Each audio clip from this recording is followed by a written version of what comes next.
In just a moment, Suspense with Gregory Peck. Oh, Hap, did you find that old picture album? Yep. Yeah. Take a peek at yourself in the old look. One of the funniest thing I've ever seen. Dear me. Oh, Mary, Dear. here's a shot of a first car. Roll down curtains and everything, remember? Oh, yes, and weren't we proud of it? Mm-hmm. But what an arm breaker. Crank like a rusty old coffee grinder. What a whale of a difference a quick starting Autolite Stay Full battery makes. Are you going to thank Autolite again, honey? For Stay Full batteries? Mm-hmm. Oh, you said it, Mary. Why, I wouldn't trade that thirst-free powerhouse in our car for all the tea in China. Same goes for our Autolite spark plugs and Autolite ignition system. I don't suppose you'd care to trade this small talk for a half hour of suspense. Oh, sure, Mary, sure.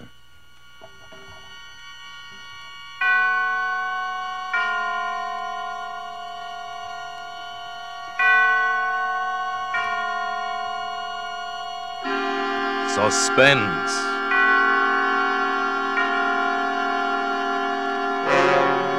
Autolite and its 60,000 dealers and service stations bring you radio's outstanding theater of thrills. Starring tonight, Mr. Gregory Peck in Anton Leader's production of Hitchhike Poker, a tale well calculated to keep you in suspense.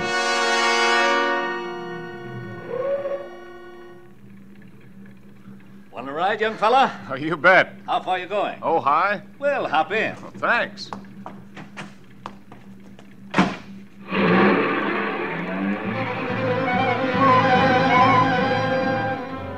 That's how I met J. Stewart Belden in his canary yellow convertible.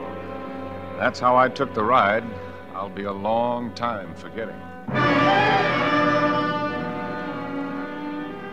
He looked to be about 45, and he wasn't bad looking for a guy that old. He was well built, about my size, no gray in his hair. And that coat he was wearing, boy, I'll bet plenty of camels went under the clippers for that one. So you're a student, eh? I'll graduate from Berkeley this year. I suppose you're a vet. Oh, yes, more than half the guys are vets. What's your name, son? Ridge Fowler? Married? Not me. Don't tell me you're a woman hater. Oh, no, it's not that. It's just, well, I have enough trouble feeding myself. I said the same thing years ago. But you'll change your mind when the right girl comes along. 9B 1863. Dud. Huh? Oh, didn't you ever play license plate poker? License plate poker? Never heard of it. It's just like regular poker, except instead of drawing cards, you draw license plates. Now, I drew that hand. There was nothing in it. Next card we see will be your hand. Here comes one now. Watch the license plate. 4J 3134, 2 pair, 3s and 4s. You beat me. Hey, that's a good game. What are the stakes? Well, make it easy on yourself. Shall we say $100,000 a hand?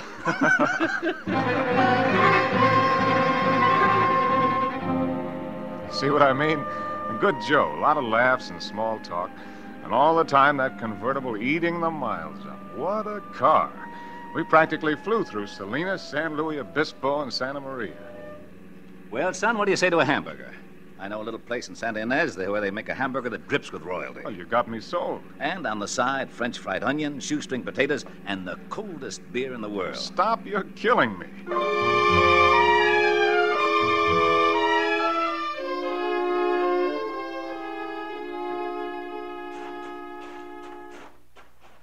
Now, tell me, did I overrate the place? Boy, that was terrific. The trouble is they give you too much food in there. I've got to quit eating like that. My clothes are getting tight, especially this coat. Well, that coat sure is a beauty. I'm nuts about camel's hair. You are? Say, I've got an idea. Why don't you try it on? Oh, no, Mr. Belden. I didn't mean Go ahead. You're just enough thinner than I am that it ought to fit you fine. Well, gosh, I Here, would... go ahead. Try it on. College boy can always use a coat. Oh, well, it's a good fit.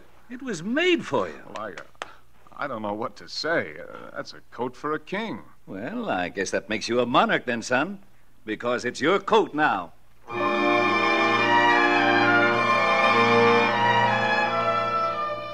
couldn't get over it. A coat like that, mine? I'll bet Mom's eyes will really pop when she sees it on me. Must have cost a year's tuition. I climbed back into the car and slouched down into the maroon leather seat and waited for him while he made a phone call. Boy, I felt like a king, all right. I was deep in a daydream when he came out of the phone booth. Okay, Ridge, here we go.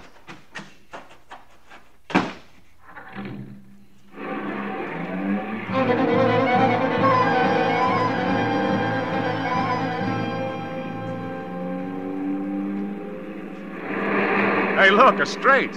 Huh? I drew a straight. 2J3456. Really? Straight? That's the highest hand today. That'll be tough to beat. Darn tough. Well, we drove for quite a while, not talking much. We'd left Highway 101 at Santa Ynez, where we got the hamburgers. There weren't many cars on the road, and Belden hadn't been able to draw anything to beat my straight. In fact, he seemed to lose interest in the game. He was concentrating on the road. It was a treacherous road, curved and high, full of hairpin turns, but he handled the car beautifully, taking those curves fast but sure, never slowing down a bit. Well, I like speed, but all of a sudden I felt nervous, the way he was hugging the edge. I turned to look at him to say something, and the words stuck in my throat. He changed. No more the smiling host. Instead, he was fastened to the wheel like a hawk. That's what he looked like, a hawk, ready to strike. I was tongue-tied at the changing. I guess my reflexes worked slowly, but his didn't. He threw open his door, twisted the wheel. Hey! So long, Sonny! He jumped clear, and when the car hurtled into space, I was alone in it. My head smashed into the windshield. Another jolt threw me against the door. I'm not too clear at this point, but the next thing I knew, I was flying through space again. Only this time I was free of the car. I landed, sprawled against the side of the hill. I began to slip, to roll. I grabbed wildly, desperately for just anything to stop myself. When it happened, it was the trunk of a twisted, gnarled old tree that grew out of the hillside. Hit me square in the stomach, knocked the wind right out of me. I lay there, too hurt to care. It was a minute or two before I got up enough breath to move. Finally, I edged my way up the cliff, hand over hand. It was brutal, but I was surprised to discover that I hadn't fallen as far as it seemed. I was climbing around a bulge of boulders not more than 8 feet from roadside level when I looked up. And there was Belden, a gun in his hand. I ducked and the bullets scaled off the boulders. He wanted me dead, that was for sure. He wanted to kill me. Why? Why? I waited, crouched. Then I heard the horn. I came out from behind the boulders, crawled up on the road. Belden was nowhere in sight. I didn't see what kind of a car it was. I didn't even think to look. All I saw was he beat my straight. 4L5555. That was the license. 4L5555. 4 of a kind. All of a sudden, I was shaking. I looked at myself. I was beat up, cut, filthy. But what was worse, the camel's hair coat was a mess. King? I had to laugh. Belden was king. I was just the joker.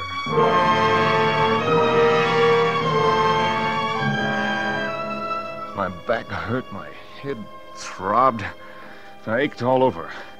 But I walked every inch of the way back to Santa Ynez. It was dark by the time I got there. When I stood in front of the police station, I realized for the first time the meaning of the word sanctuary. I took a deep breath. I wanted to tell the police as straight a story as possible. I opened the door. There he is, officer. That's the boy who stole my car, forced me out, took my coat. Just look in the side pocket of the coat. You'll find my wallet.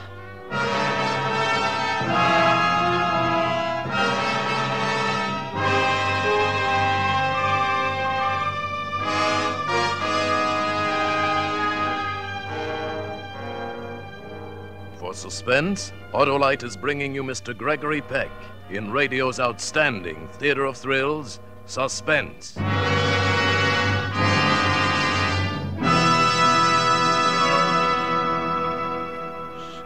I'm sure getting a big kick out of Gregory Peck tonight. Oh, good. Maybe you'll put that old picture album away now. Why, Mary, don't you like old photos? No, they make us look so silly. Besides, all they've made you do is talk about Autolite. And when it comes to Autolite, I'd rather listen to Frank Martin.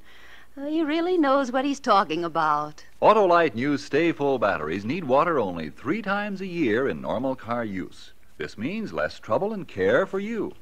For Autolite's greater water reserve practically eliminates one of the major causes of battery failure. Autolite Stay Full batteries are a great new development of Autolite engineers who produce complete ignition systems for many of America's finest cars. They work in complete harmony with your car's entire electrical system. Car owners everywhere tell us Autolite batteries are the greatest batteries ever built. Heck, Mary, I could have told you all that and never stopped looking at this album. Quiet, Hap. So, friends, stop at your neighborhood Autolite dealers and get an Autolite Stay Full battery. Then you'll know what fast starts really are. And remember this, the Autolite Stay Full battery you buy needs water only 3 times a year in normal car use. You know, Mary, I can repeat every word Frank Martin said about Autolite Stay Full batteries. Autolite Stay... Here's Suspense again. And now, Autolite brings back to a Hollywood soundstage Mr. Gregory Peck as Ridge Fowler in Hitchhike Poker, a tale well calculated to keep you in suspense.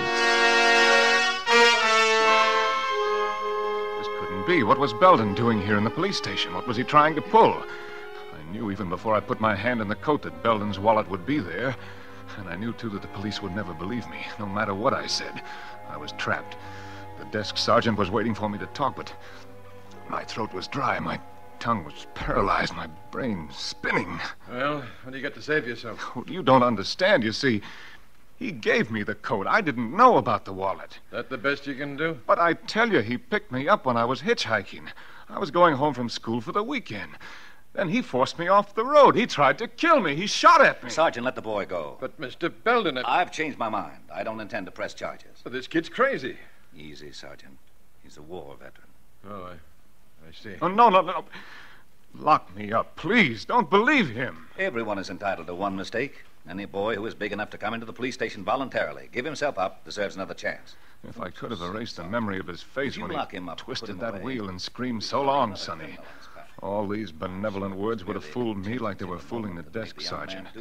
Belden was bursting with sweetness and light. But every word he said to release me only tightened the web tighter.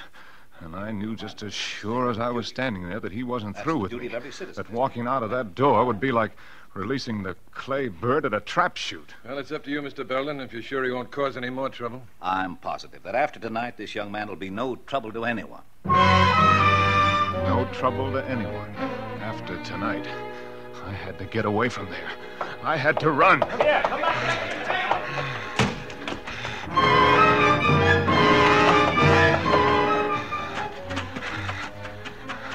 I don't know how long I ran. I didn't know where I was. The town was behind me. I stopped, out of breath. I tried to light a cigarette. My hand shook like I had the palsy. It was like the South Pacific. Snipers and trees, but what trees? Where?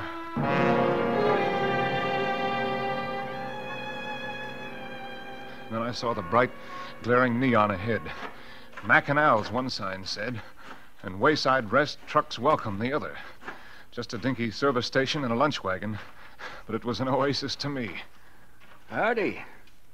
Hey, what's the matter, Bud? You sick? No, I'm all right. You sure look green around the gills. Been in a fight? How soon will the trucks start coming through? You got a long wait, about 2-3 hours. Been in an accident? Look, mister, I've got to get a ride to Ojai. Do you mind if I hang around and wait? No, I don't mind. Won't do no good, though. Ain't allowed to pick up riders, company rules. Might be lucky and catch a wildcatter, but I doubt it. Oh, thanks. You sure you're all right? Maybe you better go next door and get yourself a cup of coffee. Sure look like you could use one. Yeah. That's a good idea. If a ride turns up, I'll call you. Thanks, Mac. Oh, I'm not Mac. I'm Al. Mac works days. Well, I felt halfway decent when I came out of the lunch wagon. I'd cleaned myself up and reduced my capital to 15 cents. Al had a customer. Gas and oil, that'll be $2.80. Hey, Bud, come here. Huh? I got you a ride to Ojai. Oh, you have? Who with? The little lady here. She's been driving all day, got an awful headache. She's going straight to Ojai. Here's the fella I was telling you about, lady, that needed a ride to Ojai. Oh, I'm afraid you misunderstood. I just said I wished I had somebody to drive me. Oh, well, I don't blame you for not wanting to take a rider, but I'd appreciate it if you'd change your mind. I've got to get to Ojai tonight. Well, I am tired. Oh, go ahead, miss. He's a nice fellow. Well, if you'll vouch for Now, me. wait a minute, lady. I don't vouch for anybody. All right. I guess it'll be all right.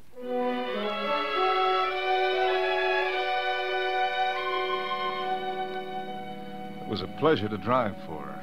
She didn't say much, and I didn't feel like talking. She just sat there beside me, her eyes closed, resting. Once in a while, I snatched a quick look at her. She had long, dark eyelashes resting on her marble-like cheeks, hands folded in her lap. I found myself remembering when the right girl comes along. I was trying to remember who said it when I saw her looking at me. Feel better? Much better. I'm ashamed of myself, hesitating to let you drive my car. I'm afraid I'm overcautious. Oh, I wouldn't say that. Can't be too careful. One reads of such awful things happening on the road. Yeah.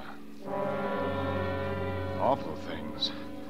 I hadn't thought of Belden since we left Al's gas station. Now he was back in the front of my mind. You're going awfully fast. These curves are treacherous. I guess I'm just anxious to get home. Oh, yes, but look out! Do you want to kill us both? You almost sideswiped Oh, I'm sorry. What are you honking now for? He's gone. Your horn. What about it? Oh, nothing. I thought I'd heard it before. Before? Look, maybe I'd better drive. Oh, no. I'm sorry. I'll be all right. I'm sorry. They'd be sewing up my sleeves if I didn't get a hold of myself. I must have been crazy, thinking that her horn was the same as the one that had honked for Belden when I was hanging on the side of that hill. It was just a horn. A lot of horns sound alike. I tried to steady myself. I didn't want her to catch on how rattled I was. I turned to her to apologize. She was putting a cigarette in her mouth, but it was purely automatic. She was sitting up straight, tense. Her eyes were glued to the road ahead. Then it hit me. I'd been over this road earlier tonight with Belden. Suddenly, it loomed up, that wide bank curve just ahead, the spot where Belden had tried to kill me. My hands froze on the wheel. I held my breath, and then I saw her hand reach out. What are you doing? Let go of my wrist. What's wrong with you? I was only reaching for the cigarette lighter on the dashboard. Oh. I'm sorry. That curve back there, it... Pull over and stop. Huh? Pull over. I'm going to drive.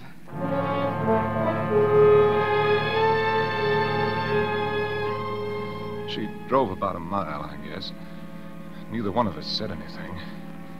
Then, without any warning, she took a sharp turn off the highway and down a rutted dirt road. Hey, miss, you're leaving the highway. We better stop a while. You don't look so well. Oh, I'm all right now. You don't look it. Better have a drink. I'll reach in the glove compartment to find some scotch. Oh, no, really, I'm all right. Well, then maybe I need it. Maybe it was the drink. Maybe it was the girl. Maybe it was just relief. But I felt peace for the first time that night.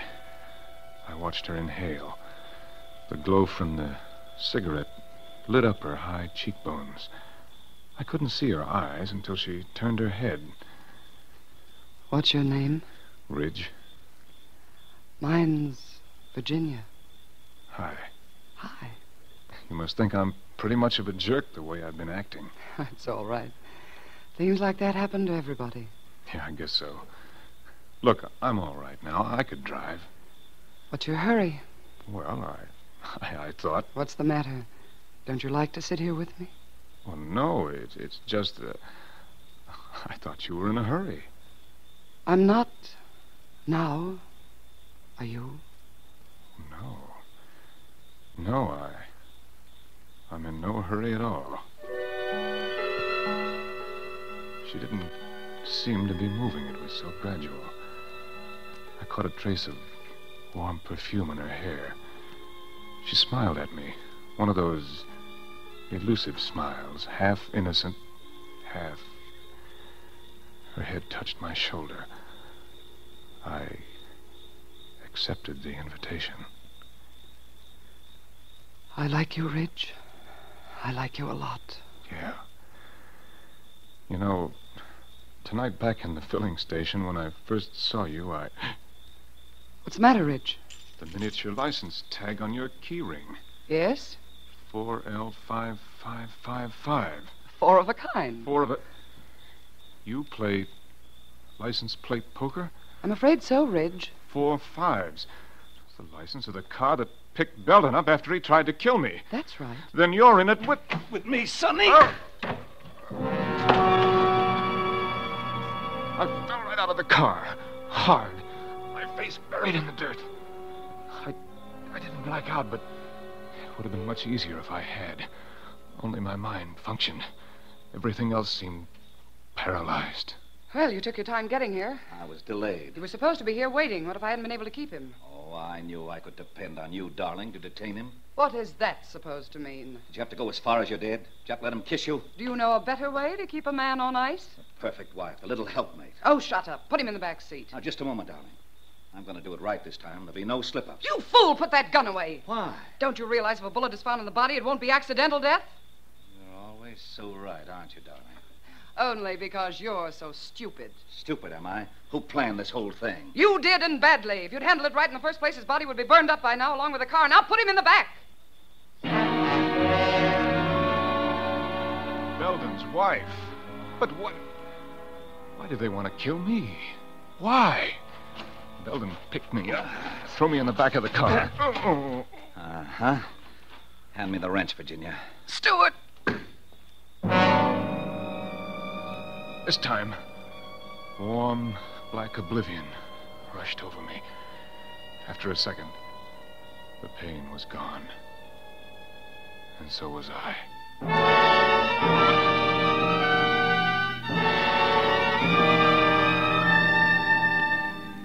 Consciousness returned in spotches. Oh, we've plenty. My head was like a shortwave receiver, now static, now clear, now clear, now static, now. Anything behind us? Nobody. We're almost there. Are you sure no one has discovered the car yet? Of course not. The way it's lying, nobody will see it till daylight. And then J. Stuart Belden will be found dead, burned to an unrecognizable crisp. We can shake this place, go to South America. You can go. I have to stick around, remember, to collect the insurance and pretend I'm heartbroken you're dead. Will that be so hard? You didn't talk like this when you married me. But of course, there was a lot more money then. Yes, swindled from suckers. Since when have you become fussy about where money comes from? What's changed you? The schoolboy? Don't be a fool. All right, we've got to work fast. Give me a hand with them. Wait. Huh? Here comes a car. The end of the line. But anyway, now I knew why. I was a stand-in for a corpse. Do you have your wallet? I'll put it in this pocket as soon as I get him out of the car. All clear? Yes. This was it. They were on either side of me. I had to think straight. My body still felt numb. One chance, if only my muscles coordinated. I'd wait till he dragged me out of the car, and then I'd fight. Virginia, get the gasoline can out. I felt him grab me under the armpits. I opened my eyes just in time to see that murderous wrench in the girl's hand. As she brought it down, my eyes closed. Oh! It hit me hard, but it wasn't the wrench, it was Belden. The wrench had folded him up, and he collapsed on top of me.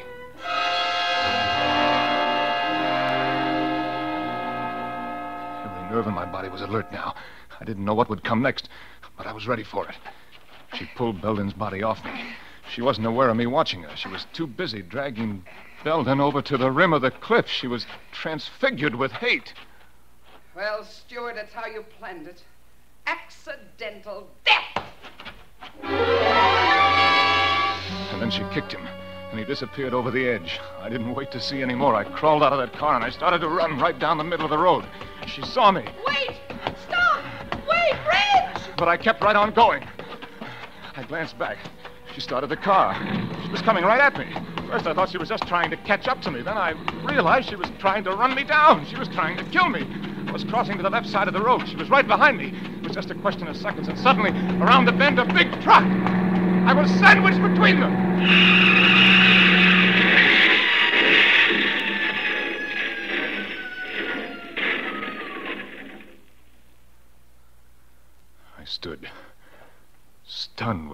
Horror. Her scream ringing through my head. And the picture of her in the car, swerving off into space, into the canyon below. Hey, Bud, you all right? Yeah. What happened? She went off the road.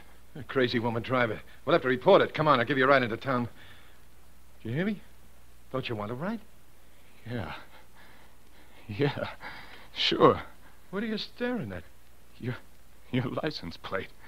CM 1111. Hey, it wasn't my fault. You saw how it happened.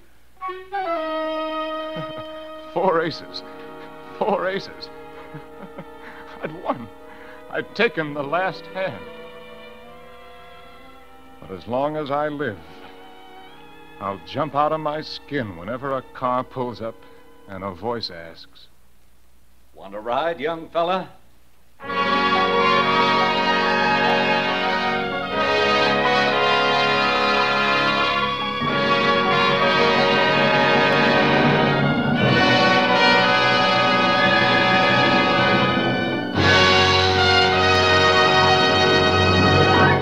Thank you, Gregory Peck, for a splendid performance. Mr. Peck will return in just a moment. Well, think you'll get back to your old picture album after that performance, Hap? No, guess I'll just listen to Frank Martin and go to bed. Probably dream I'm in the Sahara without an Autolite Stay Full battery. Yes, friends, like the faithful camel of the Sahara Desert, the Autolite Stay Full battery you buy goes a long time between drinks. It's a trouble-free battery and needs water only 3 times a year in normal car use. Autolite Stay Full's greater water reserve practically eliminates one of the major causes of battery failure. Get an Autolite Stay Full. Money can't buy a better battery. Autolite means batteries. Stay Full batteries. Autolite means spark plugs. Ignition-engineered spark plugs. Autolite means ignition system. The lifeline of your car.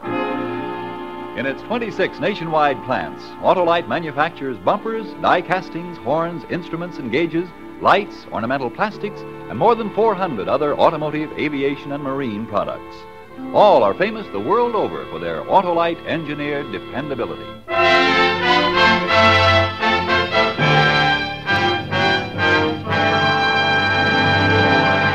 And now here again is Mr. Gregory Peck. It's been a great pleasure to appear here tonight with this fine cast of suspense actors. And I'm expecting almost as much pleasure from listening next Thursday when radio's outstanding theater of thrills brings you Robert Young and Virginia Bruce in Celebration, another gripping study in Suspense.